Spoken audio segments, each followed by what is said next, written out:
Lupot ako, you say. Lupot. Lupot. Balatian. Balatian. Ko. LBM. LBM. Masubo matuod, ginalupot si Andoy.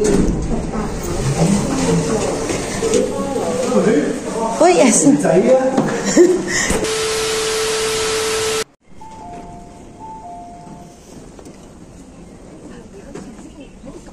Yay mga yay, samahan niyo po ako, susunduin natin si Andoy.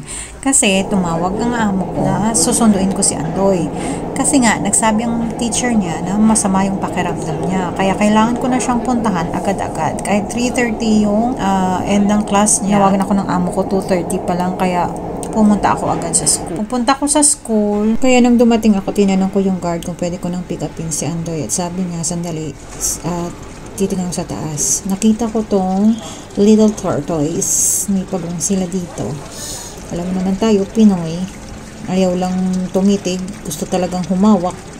Kaya, akala ko kasi fake. Totoo pala. Kaya hinawakan ko. Natuwa tuloy ako. Kaya habang kung naghihintay ako kay Andoy, nakikita ko yung mga schoolmate niya na naglalaro sa field. Tapos may dito, may nag-print ng sahig. Dito pala mga yay, hindi ka pwedeng pumick up sa alaga mo kung wala kang ID kahit parents ka pa. Nung nakita ko na si Andoy, alam ko nang may sakit siya. Kasi nga, kahit sa paglakad niya. Okay.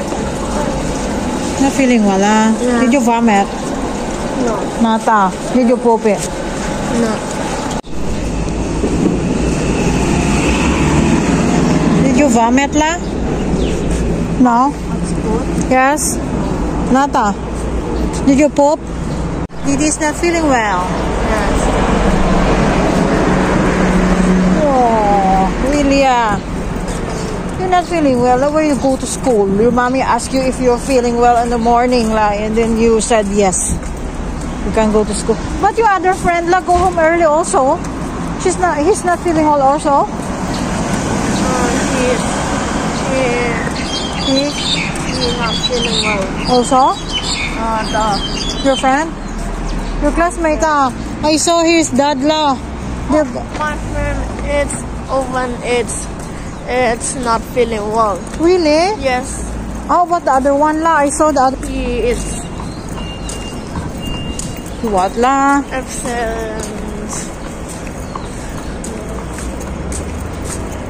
He's not feeling well also? Ganito talaga ang routine namin mga yay. Pag naglalakad, kailangan kong kausapin si Andoy. Kaya yung tips ko sa may mga alagang may autism, kailangan yung kausapin yung alaga nyo para makakommunicate well.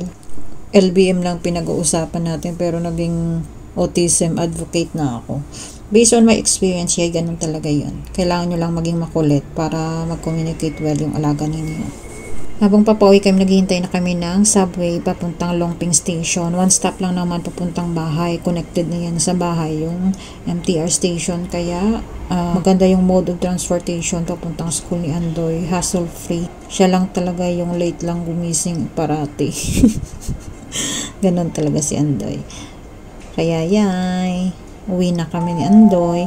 Alam niyo ba si Andoy, pagpasok namin niya ng train, hindi ko niya sinasabihan kung saan yung mabakante ng upuan. Siya na mismo yung naghahanap ng upuan niya. Uupo yan. Minsan nga pinapagalitan ko kasi may matanda. Nauuna pa siyang umupo. Feeling well? Ha? Guys, ay mga yay!